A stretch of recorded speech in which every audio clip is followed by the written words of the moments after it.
He was at the show the other night, the first one.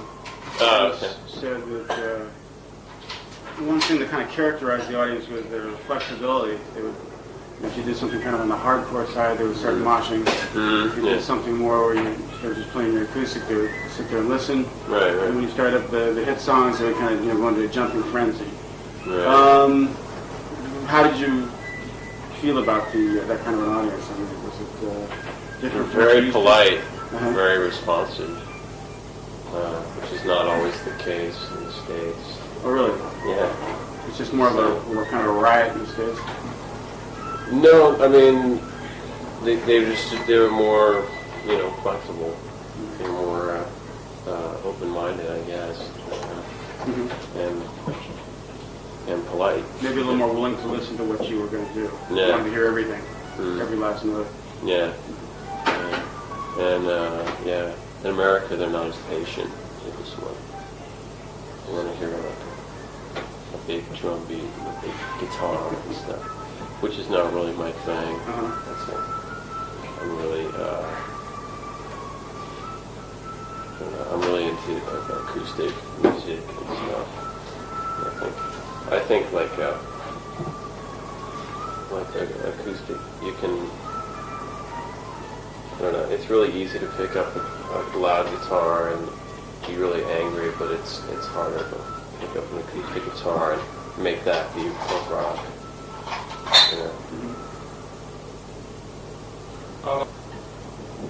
Having doesn't necessarily understand your language, what you're saying.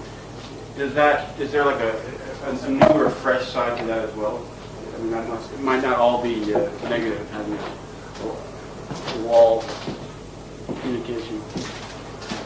Yeah, I didn't know what to expect from that, because most of my thing is the words.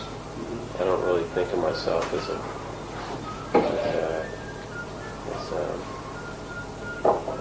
great musician or that interesting a songwriter. For me, it's like most of the words. So, I don't know. I guess they pick up some things and then they miss other things. So, I mean, you must think that maybe you have to rely a little bit more on the music as opposed to lyrics. Yeah, which is kind of weird because I don't know. I guess they're just more open, even if they can't understand the words, they'll sort of go along, which is kind of cool in its own way, because then they can, make their own interpretation and just imagine what the song is about, which could be interesting. I guess you kind of blew a gut on Motherfucker at the end, and you hit yourself or started bleeding for some reason. Oh yeah. I had a big bump, yeah. You saw the scar? Yeah. It's not so bad anymore, but it was like... You wanted to know if that often happens. You often go off. It used to happen a lot more, but I've sort of mellowed out a little bit, because after a show I'd be all like... I would jump into the drum set and then fall off the stage. And because you get carried away by the music, but afterwards you're just like, in pain. You've grown up a little bit. Yeah. But we used to start out shows like that. The first song. First song was not. We would just do noise. We'd just go. We'd come out on stage, and then just trash the stage, and then like be unable to play the rest of the set.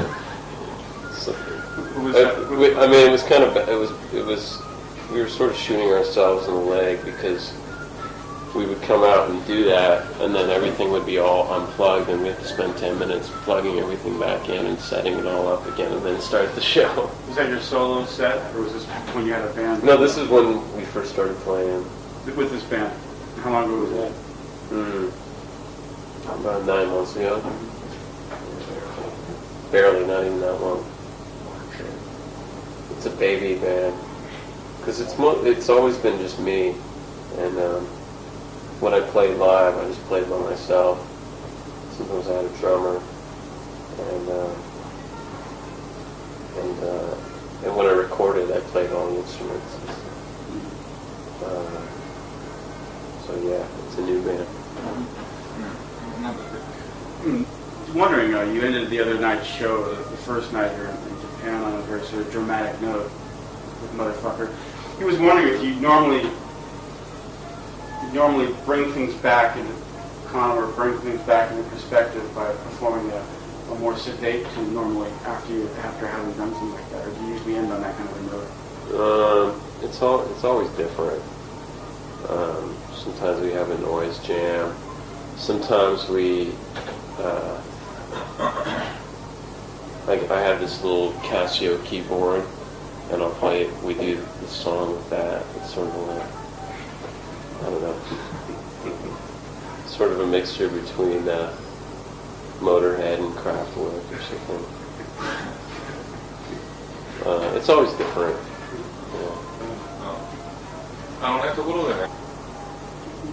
He interviews a lot of artists, and when he asks them who they like these days, with almost sort of bizarre consistency that they mention your name. Right. Yeah. People who go to the shows, so the shows are really great.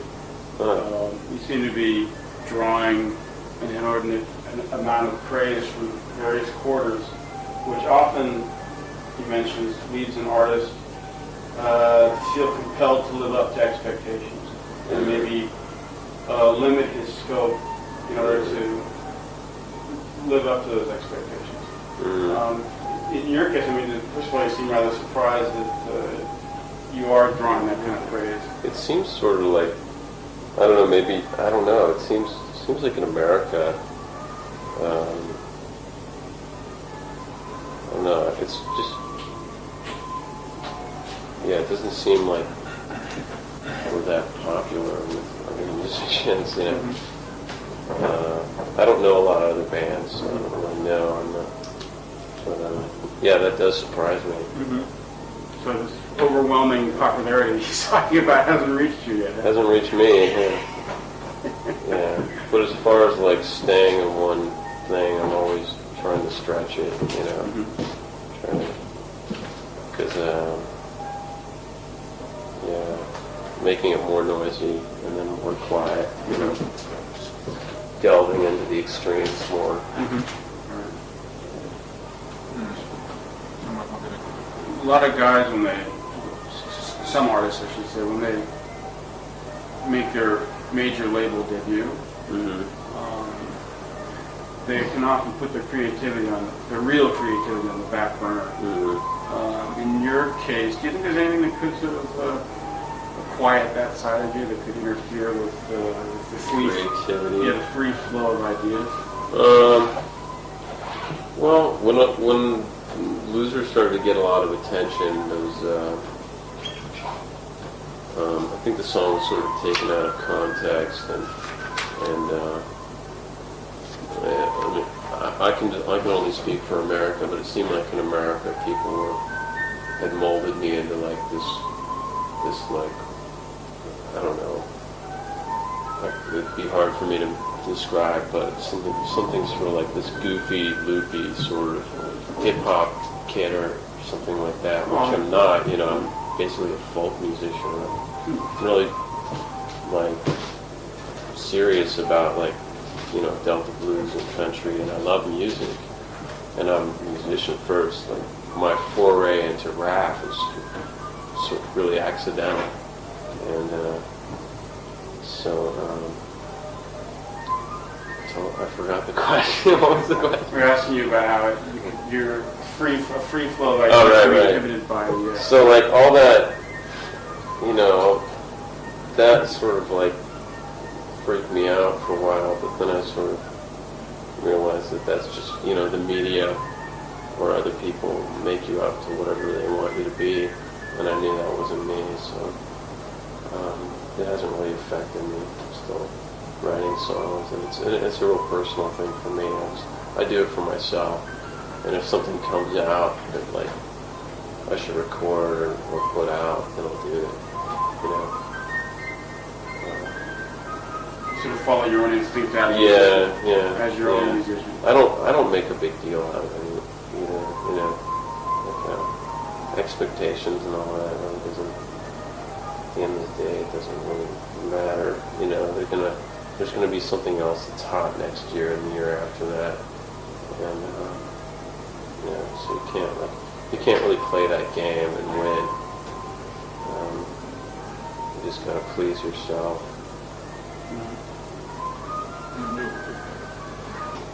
Critical bar. だからその You have a growing audience, and also, you know, commercially doing well. What does that mean to you? I mean, is that significant in any way other than just a means of paying the rent? It's surprising.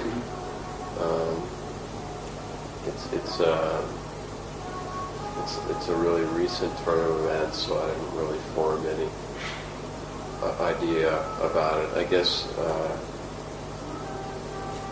I sort of expected it to go away, like it was a fluke, and but if it isn't, you know,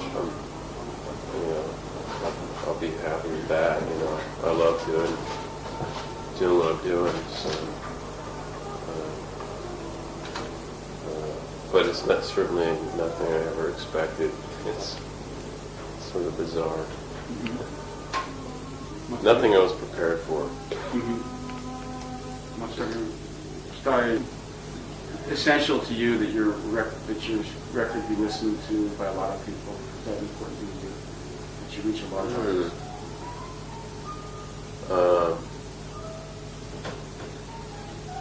Well, it's not. No, it's nothing I require. You know, but it's you know, it's fine if people listen to it and stuff, but it's not really important. You know.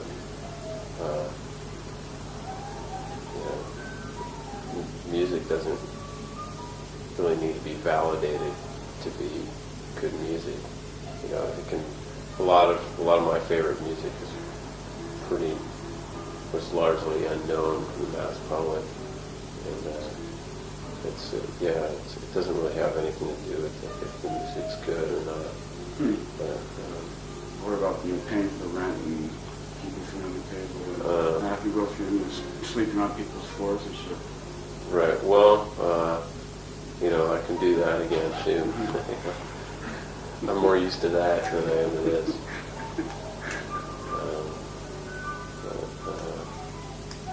Yeah, I would never want to discourage an audience from listening to music by making it unlistenable. But you know. You're not going to pander at the same time. Yeah. Is there such thing as pandering? Would you be capable of that? I could, yeah. I mean, I've listened to Mellow Gold. I think I heard it. I hadn't listened to it in about a year, and I listened to it recently, and I was really surprised that people would buy this, or this would be popular. You know, because I certainly have other songs that are probably more poppy, you know, that people could latch onto. You know, because the album was really a project, and it was a project for a long time that wasn't even, you know, the whole thing was recorded, not even to be released.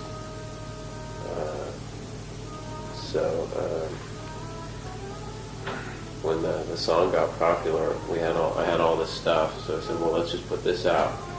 We probably could have, you know, spent 9 months recording something, but, you know, it wasn't really necessary. You know. And I don't know, it's kind of nice stretching people's expectations and boundaries a little bit. That's where you derive your satisfaction. Yeah, No, definitely. Yeah. taking the mainstream maybe. Yeah, a little bit. Yeah, yeah, yeah. He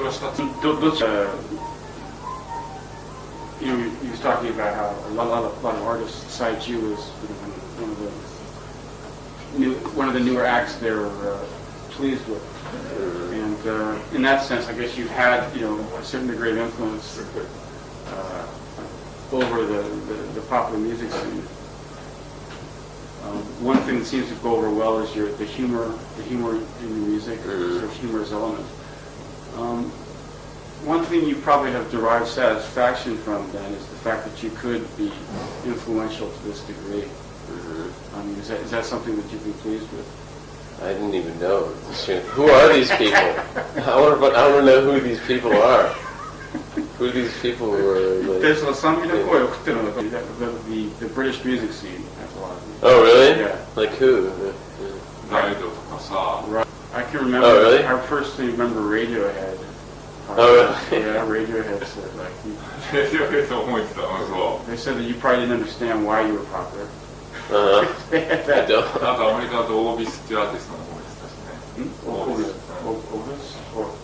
Ovis? Ovis? Yeah. New Orleans just made its major deal. That's cool. Also, the other day, the guy from Pavement, Stephen Malcolm. Oh, really? Yeah. He, again, said, talked about you a lot. Oh, really? Yeah. Yeah, I'm a big fan of theirs. Really? Yeah, we played together. Uh-huh. It wasn't because he was a friend. He was just talking about you as a very good example Oh, cool. of what, somebody had accomplished something that he liked. So he talked about the pluses and the minuses. Yeah. He said that, he's probably enjoying this part, he's probably not enjoying this part. Maybe he was trying to do this. Maybe it was a complete joke, and nobody got the joke, and that kind of thing. Yeah. So that's what he's talking about. We talked to a lot of people. Yeah. Well, that's cool. I didn't know that. Yeah. So what about a long time you hadn't been performing Loser live, and you just sort of revived it, brought it back into your act? But you changed the lyrics this time. Since reviving it, is that true? Well, it's got a strange history as a song that's performed live, because essentially the song was just sort of like a one-off sort of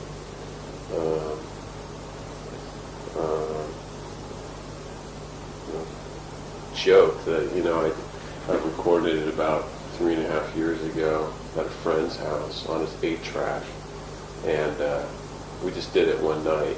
Like, I met this guy, and I'd never rapped before, and we just did it for fun. And I never even heard the song for a year and a half, and I forgot about it. Like, it was out of my life. I was doing my own thing. It was just like, I go to people's houses all the time and jam and do some 4-track, make up a bunch of songs. Someone's got some electric guitars, I'll go make a noise tape with them. It was just like, it was no big deal. And then some friends of mine decided they got a copy of it from the guy, and said, well, we're going to put this out as a single. And we put out like 500 copies. And I said, okay, well, and they're like, what should we call it? And, I don't know, tea room menu, I don't know. We couldn't think of a name, so we just called it Beck, and it wasn't really Beck, that's what I was, most of what I was doing. So I never performed it. And then I remember one show I was playing at a coffee house. I got an instrumental track of it right before the single was going to come out, and I had a ghetto blaster, and then I just rapped along to the ghetto blaster, and the ghetto blaster was all distorting and sounded like crap and stuff. So I did it like that for a while, and then sometimes I just did it a cappella. I'd bring somebody out of the audience to do it, just to sort of break up the folk songs.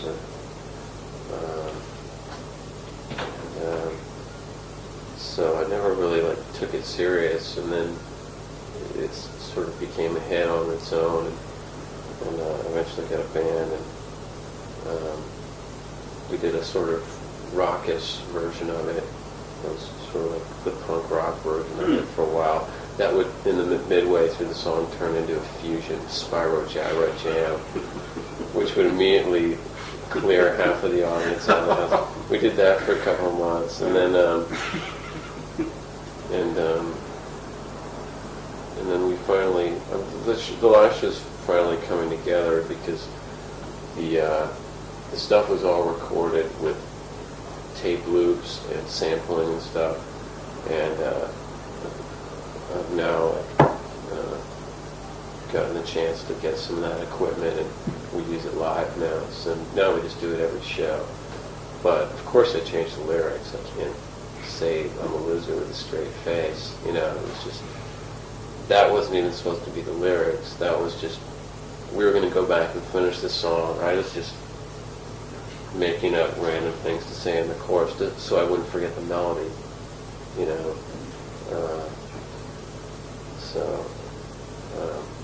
and I remember even thinking,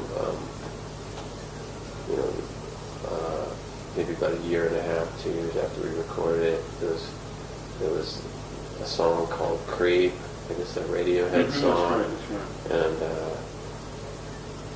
Sebado had a song called Losers. And I thought, well, my song's going to come out and everyone's going to think this is old news, you know. And, you know, it's old hat. And so, yeah. Okay. So I changed it now, just amuse myself. But you had not been doing it for a long time. No, I never, yeah. On this tour, like, I think you only didn't do Loser like 3 or 4 times, like, since you've been touring with the band. And No, there yeah. was this huge, like, rumor that you didn't do Loser. We play Loser almost every show. Like a couple of times. Except sometimes it's called Filthy. Right. Sometimes Something it's about- called But I think it was I'm a Sailor. this bogus rumor that, like, you weren't doing it anymore. Well, maybe what happens, people didn't realize it. You walk away from the show saying, well, to me, It wasn't that. It wasn't if that if they say that, then they weren't listening, you know. It's just been known to happen in the rock and roll. Yeah. Yeah. 何全体的に状況変わったっていうの A lot of people were trying to stick labels on Osamu Masui, the Slackers anthem. Yeah. Make you some sort of Generation X poster board or something like that. Mm-hmm. Like, it's his understanding that you've always sort of rejected that sort of notion from the very beginning. He says that at the same time, though, in terms of the day and age in which we live and people's popular perceptions of the present, it's quite timely, though. You're not willing to ride the bandwagon or try to say, oh yeah, that's what I meant by writing this song. You're absolutely right. I was trying to make a statement about the day. I could, but it wouldn't be genuine because that's not what I'm into, you know. I never hung out with any slackers, you know. Just hung out with people who worked 12-hour-a-day jobs, and people who, you know, a lot of my friends are older, you know. I don't really have that many friends my age, so I don't really, never felt that much of a kinship with any kind of slacker ideal. I don't know, a lot of the slacker thing seems to be media created, you know, a category that marketing people can use to sell to an age group, and so I don't really bought into that. You know, I'm more into, you know, Hank Williams or something like that than I am into skateboards and baggy pants and sitting around all day. I don't really know. Yeah, it was strange, like, getting that thrown on me because I didn't see it coming. You know, I remember hearing Loser on the radio and somebody saying the Slacker anthem, and then I just, you know, like the storm cloud went over my head, and I'm like, oh no, wait, that's not what I meant. Wait a minute, that's not fair. And they sort of like pulled the rug out under me, and so it's hard. I can see why they would say that, you know, but I didn't really mean it that way. It wasn't meant to be like a slacker thing. It was meant to be more of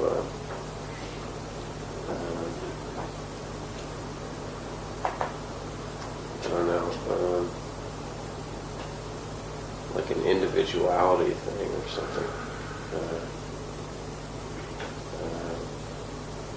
Like it's okay to be yourself, even though it's not, the traditionally accepted images in popular culture, like American popular culture, which for the most part of my youth was the Michael J. Fox or the God, what else? It's just a sort of really well-adjusted, clean-cut, sort of smug attitude, which I can never relate to. So, I guess a lot of people my age are, grew up with that, and a lot of how they feel is just a rejection of that. But I think Slacker is more a rejection of structure and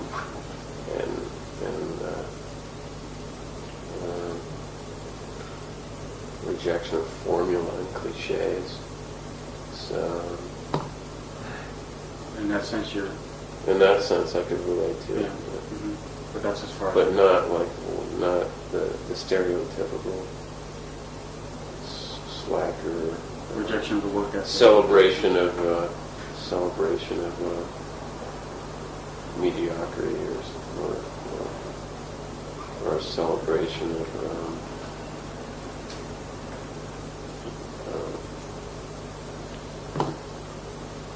stasis.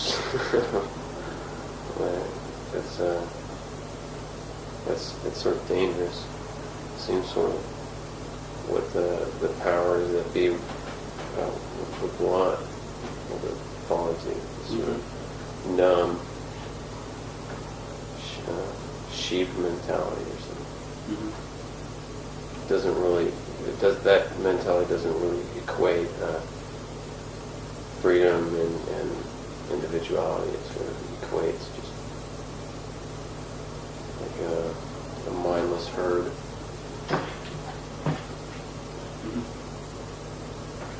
More water. He has encountered two types of reactions to your music. People have listened to it and they've reacted in either two ways. He was found both will strike you as rather odd, and he wants to know which you consider the more strange of the two. The first being that upon listening to your music, he feels this uncontrollable urge to work hard and make a lot of money. All right. The other one is motivational. Motivational, that's right, exactly. Motivation.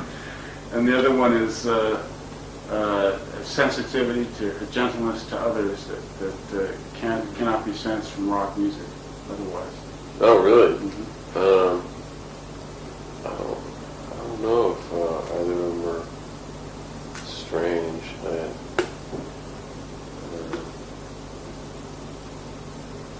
I guess. I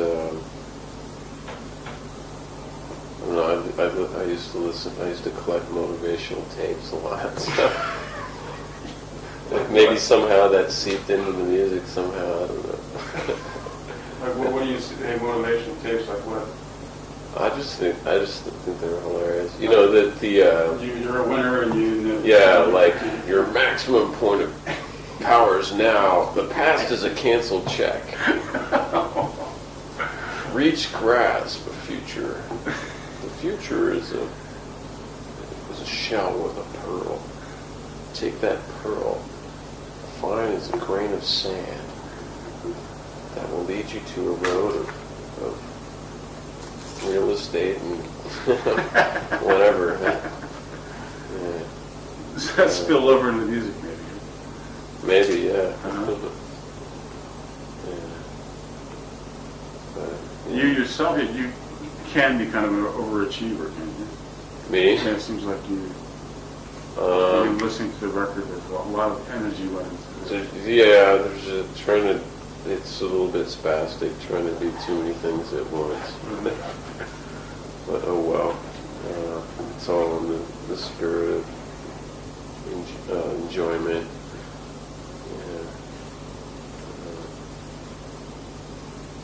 Yeah, but it's interesting that you say that about like a gentleness, because I think a lot of people in America think that the message is "fuck you," which it never was.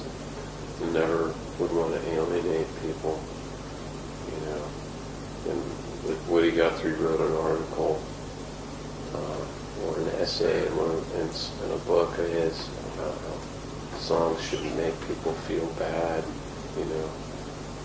And, you know, you can put a lot of melancholy or sadness into a song, but just the act of doing that releases it, you know. I think that's an important thing. And others who hear that feel the similar feelings have been soothed somehow. Yeah. In an interview magazine recently, I guess you had a conversation with Liz Phair. Oh yeah, I haven't seen that. You said you make a comment to the effect that there's no music right now that encourages a sense of community among people or a sense of solidarity. Mm-hmm. Do you remember exactly what you said or what you were referring to or what you think is lacking? I haven't read that, so I don't really know. It was a really long conversation. It was like an hour and a half, and they probably took 3 minutes of it. But it was a pretty intense conversation too. I'd be curious to read it. I don't know. I might have been saying that in jest. Oh, in jest. But I can't say for sure because I haven't seen it. I don't really remember. Mm-hmm. But I think a lot of, the slacker thing has been sort of thrusted on me. So I had a couple of interviews without the interviewer really latching onto the joke. I've sort of gone on these tangents of, as an agent of this community, I feel I have a certain shaping influence on the spirit of moral fiber. And this mixture of science and activity, I feel we can rectify this apathy into a marketplace of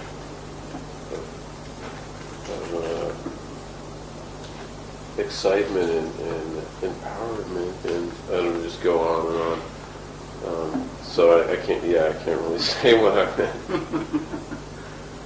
Some of it's true. So. About Woody Guthrie, your own music is not the type of thing that affects people in a negative way. It affects the listener in a negative way, don't you think? I hope not.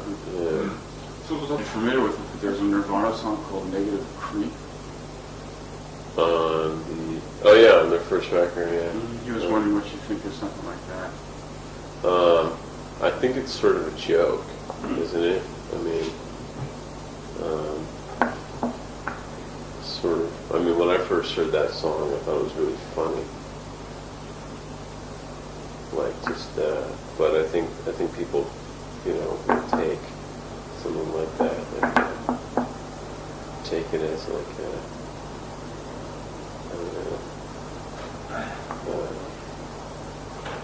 their theme song, because I remember going to Nirvana shows 4 or 5 years ago, and I thought the album was really smart because it was sort of taking that mentality, the metalhead mentality, and sort of making fun of it, but celebrating the beauty of it. And I thought it was really cool, but I was surprised going to the show. It was like so many meatheads, we're stoned and we're fucking it up, and it was just, I think most people missed the boat. I mean, they said they were celebrating the beauty of it, so I guess they themselves obviously appreciated, yeah, at least that but I think the aesthetics of it. Yeah, but I don't think that it was really their message. I never got that. In what you have said in other interviews and whatnot thus far, he often sees the phrase to strike a healthy balance. You talk about striking a healthy balance a lot. Yeah. He says he feels that in the way your music is done as well, the CD and also the shows. You kind of go in one direction without ever really going over the edge. You come back again, you go in another direction. Yeah. Humorous sometimes, dramatic sometimes, quiet at times. Yeah. Do you think you are obsessed with like striking a healthy balance because otherwise it would be unhealthy to go too much in one direction? Would there be a risk? Maybe I'm obsessed, but I don't know, I wouldn't characterize it as obsession. It just sort of comes about naturally. It's not anything I really go out of my way to do. It's, I don't know, it's pleasing for me. I would just get bored going too much in one direction, and I think I don't know. I think it's healthy. It certainly makes it more fun. But yeah, I like balance is important for me. I like chaos, and I like something that makes you feel warm and clear. Yeah, you need a little both. Clarity. He takes a more, it's kind of a difficult turn here, but the reason he brought that up is because rock and roll acts often attract people precisely because they do get carried away in their own sense of drama. Guns N' Roses, or a Suede, or a Radiohead. You know, it is precisely that sense of everybody sort of loses it within the drama there. And it is a kind of an unhealthy thing, but it is what people expect from rock and roll. Whereas he says what seems to characterize you, makes you different, is that you don't ever kind of go over the edge, or you always do try to strike that healthy balance. Right. I mean, maybe this doesn't make any sense to you, but if you could try to work. Well, bands like, those kind of bands are just the whole drama and the rock and roll spectacle and all that. Just, it's so insincere to me, and it was why I sort of rejected rock music, being when I started playing music, and I just played, folk music, but I still really loved punk rock music because it wasn't pretentious and it wasn't precious. It was just, and it was just music. It wasn't a big deal. But yeah, I would never want my show to have any sort of rock stars moments. If it does, it's always in jest, or it's tongue in cheek. It's just unnecessary. If I want drama, I'll listen to show tunes. I like, I'll go Oklahoma. Oklahoma is for me. Fiddler on the Roof, baby. Yeah. Okay. But I guess some people are good at it, like some rock stars can somehow pull it off, and it's nothing I would ever attempt to do because I don't think I can pull it off. Well, I mean, the first thing that comes to mind is like Freddie Mercury with a big cape. Yeah, I guess that's over the top, but also David Bowie was good at it, and Mick Jagger is good at it. They all sort of have their shtick. But it seems sort of limiting in a way too, like David Bowie, he has to change his thing every once in a while because it gets old. I think it's much more powerful just to be yourself, Yeah. I think a lot of bands these days recognize that. Yeah. Death to the rock star. もともと自分がロックに対してドラマチックさにすがそういう人 a 間 lot of people, I guess one reason why these spectacles do attract so many people is because they need some sort of a belief or a myth or some kind of latch onto. Do you think people like that are being lazy? They're not trying. They're not living life hard enough. They somehow neglect. Well, it's sort of, a lot of modern life can be. There's a whole, there's a with religion being sort of been lost in a lot of, and much of society, like a lot of American society, and in history, that was people went to church and they saw like angels painted on the ceiling. It was very grandiose. So yeah, I guess people sort of feel a need for that. But you are not that kind of person. It's like, I don't know. It's Sure, Rosh Hashanah tomorrow. We got to find the that. right. We got to find the cinema. I don't know. For me, I don't really need that. Yeah. So, More of an iconoclast. what's that? Iconoclast, a person who reviles icons of any kind. So live by your own ethics or your own principles. Yeah. You don't believe in like myths or what you're told to believe in. Yeah, no, definitely not. It's just they're just musicians. They're just people.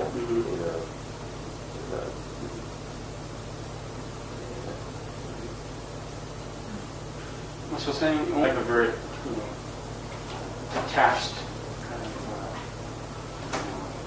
laid back person.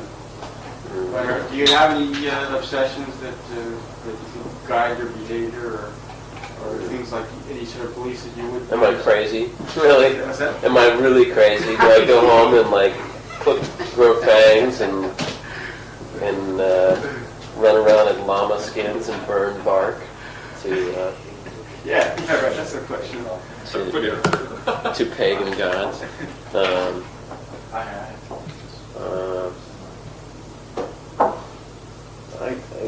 I guess, that's I'm not sure I understand that. Like, am I just like a mellow person, I guess? I guess I am, Well, I guess the thing is, are you detached from everything? Do you sit No, back not at all.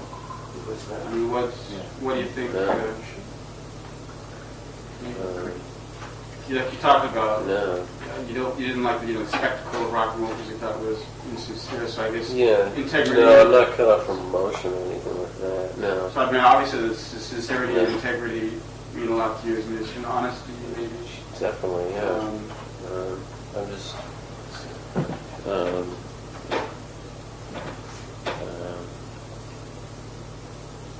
yeah, I'm just,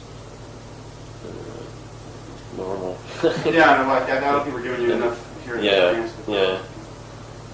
So, for example, a struggling artist may be gripped by the obsession to make money, to make himself financially solvent. I'm going to work my ass off to make a lot of money.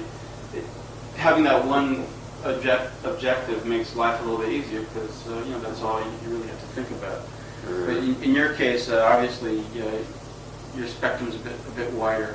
Are you thinking about different things? Are you thinking about just how to grow as an artist musically? Or? Yeah, my goals were never, success or money or anything like that. And if they were, then I never would have been playing music in the first place. I would have, gone to college and got a degree in something that had a future. I was basically doing something that didn't have a future, and I was doing it because it made me feel good, and I loved it. Yeah. So did you feel it was like your calling? Was it something you had to pursue, or was it just something that made you feel good by doing it? Yeah. So, and also something you were good at, I guess. Yes, I wasn't always good at it. Well, some people might still doubt that. At least more so than other stuff, maybe. Yeah, it was the one thing I did. I don't know computers. I couldn't fix a car, and if I could, I probably would be doing those, And, I would just get by, but music was always a thing I did when I got home. My real life was with me all the time.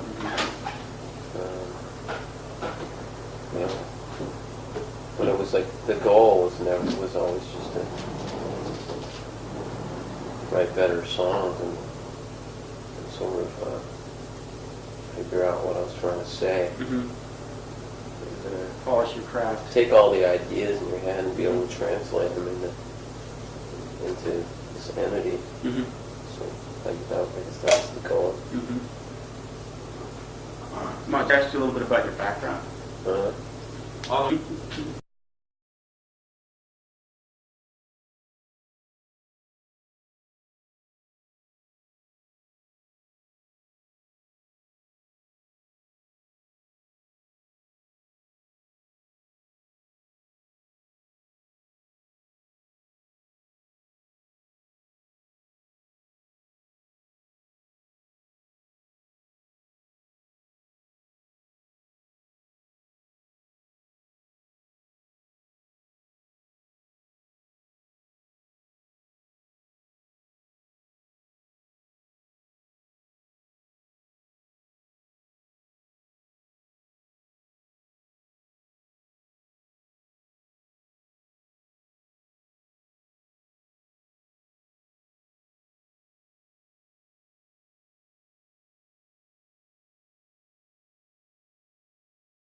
Having doesn't necessarily understand your language, what you're saying. You're saying, is there like a new or fresh side to that as well?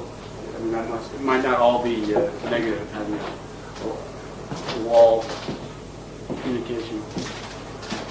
Yeah, I didn't know what to expect from that because most of my thing is the words.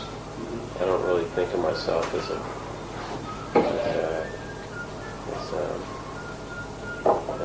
great musician or that interesting a songwriter. For me, it's like most of the words. So I don't know. I guess they pick up some things and then they miss other things. So.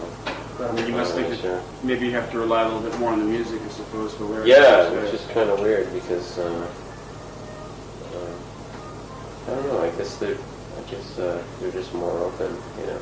Even if they can't understand the words, they sort of go along, which is kind of cool in its own way because then they can, you know, make their own interpretation and just imagine what the song's about, which could be interesting. I guess you kind of blew a gut on Motherfucker at the end, and you hit yourself or started bleeding for some reason. Oh yeah. I had a big bump, yeah. Did you start to scar? Yeah. It's not so bad anymore, but it was like... I was wondering, you ended the other night's show, the first night here in Japan, on a very sort of dramatic note with Motherfucker. He was wondering if you normally bring things back into or bring things back into perspective by performing a more sedate tune normally after having done something like that, or do you usually end on that kind of a note? It's always different. Sometimes we have a noise jam. Sometimes we like I have this little Casio keyboard, and I'll play. We do the song with that. It's sort of like, I don't know, sort of a mixture between Motorhead and Kraftwerk or something. It's always different.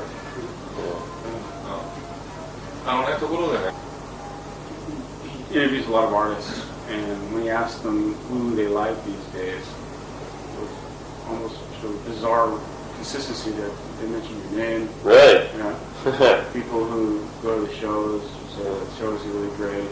You seem to be drawing an inordinate amount of praise from various quarters, which often, he mentions, leads an artist to feel compelled to live up to expectations and maybe limit his scope in order to live up to those expectations.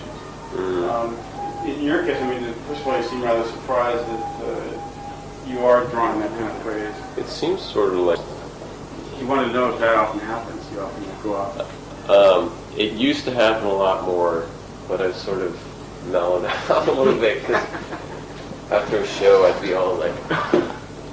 I would jump into the drum set, and then fall off the stage, and because you get carried away by the music, but afterwards, you're just like, in pain. You've grown up a little bit. Yeah. But we used to start out shows like that. The first song. First song was not. We would just do noise. We'd just go. We'd come out on stage, and then just trash the stage, and then like be unable to play the rest of the set. So, I mean, it was kind of, it was, we were sort of shooting ourselves in the leg, because we would come out and do that, and then everything would be all unplugged, and we have to spend 10 minutes plugging everything back in and setting it all up again, and then start the show. Was that your solo set, or was this when you had a band? No, this is when we first started playing. With this band? How long ago was that? About 9 months ago. Barely, not even that long.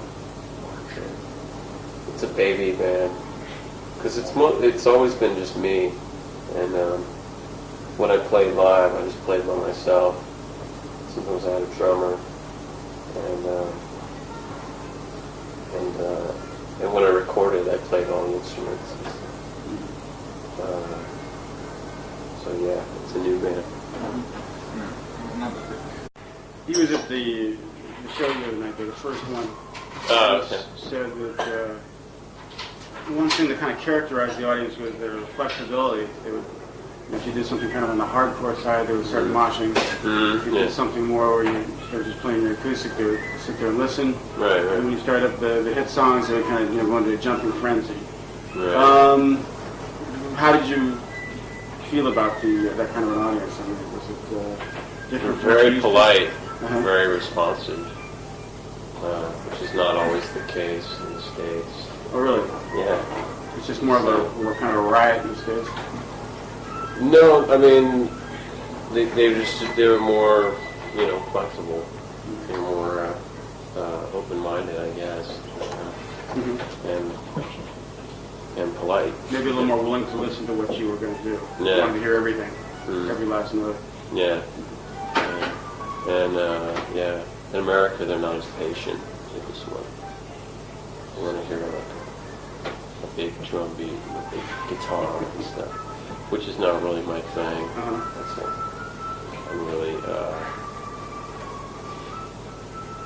I'm really into acoustic music and stuff. I think like acoustic, you can.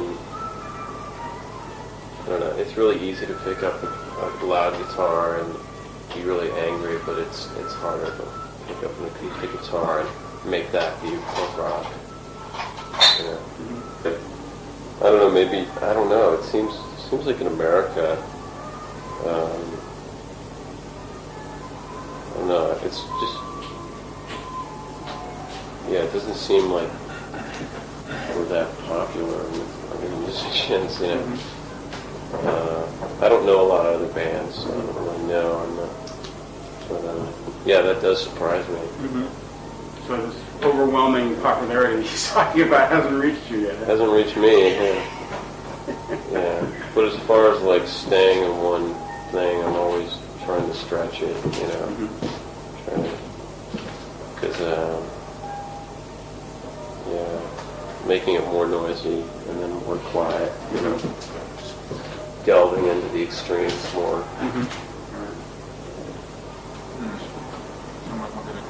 A lot of guys, some artists I should say, when they make their major label debut, they can often put their real creativity on the back burner. In your case, do you think there's anything that could sort of quiet that side of you, that could interfere with the free flow of ideas? Well, when Loser started to get a lot of attention, there was, I think the song was sort of taken out of context, and I mean, I can only speak for America, but it seemed like in America people had molded